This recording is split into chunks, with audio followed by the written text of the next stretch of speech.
Obrigada, senhor presidente. Seguindo no tema que eu falei há poucos minutos, qual seja o projeto de lei de abuso de autoridade que foi aprovado no Congresso, eu gostaria de dar alguns exemplos dos perigos, que há nesta futura lei, espero que não, caso o nosso presidente venha sancioná-la na íntegra. Diz o artigo 9º, decretar medida de privação de liberdade em manifesta desconformidade com as hipóteses legais. Incorre pena de 1 a 4 anos. Incorre na mesma pena a autoridade judiciária que, dentro do prazo razoável, deixar de relaxar prisão manifestamente ilegal. Deixar de substituir a prisão preventiva por medida cautelar diversa. Deixar de deferir liminar ou ordem de habeas corpus, quando manifestamente cabível. Quem é da área do direito sabe, como é difícil definir o que seria uma medida de privação de liberdade em manifesta desconformidade com as hipóteses legais.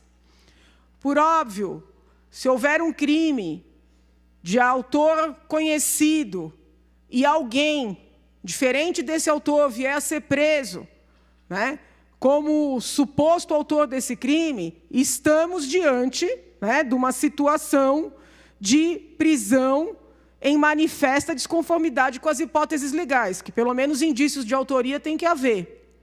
Porém, no dia a dia forense, os problemas que surgem não são tão líquidos e certos. Não raras vezes existem debates na primeira instância, na segunda instância, no STJ, no próprio Supremo Tribunal Federal, para saber se uma medida privativa de liberdade é conforme a legislação ou não. O Código de Processo Penal traz várias hipóteses para decretar-se uma prisão preventiva. Cada uma dessas hipóteses é objeto de teses e teses para definir se estariam presentes os pressupostos. Como é que nós vamos criar um crime? Vejam, senhores, que eu não estou falando de um princípio, eu não estou falando de uma regra, eu não estou falando de uma norma administrativa, nós estamos falando de crimes. Como é que nós vamos criar crimes que podem ser imputados a magistrados por terem decretado prisões preventivas? Mas vamos além. Artigo 10º. Decretar a condução coercitiva de testemunha ou investigado, sendo esta condução manifestamente descabida. Palavras como manifestamente, completamente, totalmente, não combinam com normas penais. Ao criar um crime, o legislador precisa definir quais são as hipóteses consideradas manifestamente ilegais. Não se cria um crime com termos assim tão genéricos, porque um crime dessa natureza pode dar margem a intimidar agentes públicos. E eu tenho certeza que não é isso que se quer.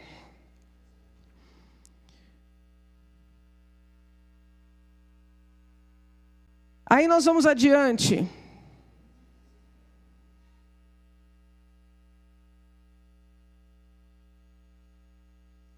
O problema das algemas.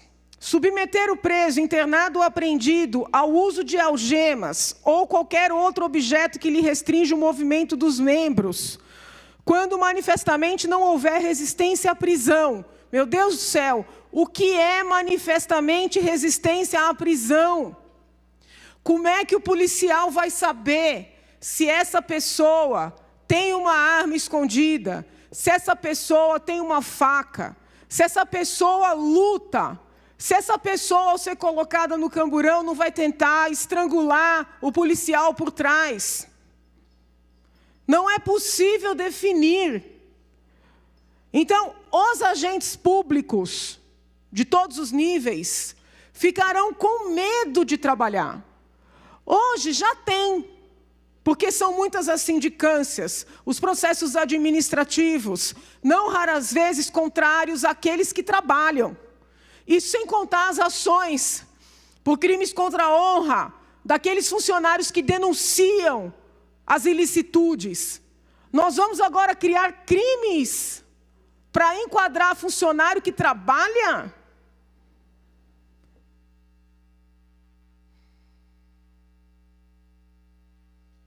Impedir ou retardar injustificadamente, eu vou finalizar, senhor presidente, o envio de pleito de preso à autoridade judiciária competente.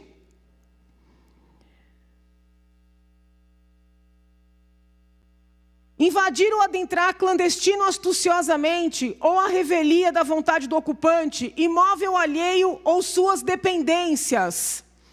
Eu já atendi policiais que, em situação de dúvida, preferiram invadir. E se não tivessem invadido, uma família inteira teria morrido, porque a mãe tinha aberto gás e as crianças estavam inalando. Então nós vamos criar um crime para o exercício da atividade profissional? Ora, já existe no Código Penal o crime de invasão de domicílio. Se ficar evidenciado o dolo, o agente público pode responder. Por que criar um crime como esse, se não para intimidar, para constranger? Mais adiante se fala na prisão em flagrante. Prender em flagrante fora das hipóteses legais. Qualquer estudioso do processo penal sabe a dificuldade que se tem para definir o que é um flagrante válido, o que é um flagrante preparado, o que é um flagrante diferido. Como é que nós vamos criminalizar quem está tentando fazer cumprir a lei? Eu não desmereço todos os dispositivos desse novo diploma.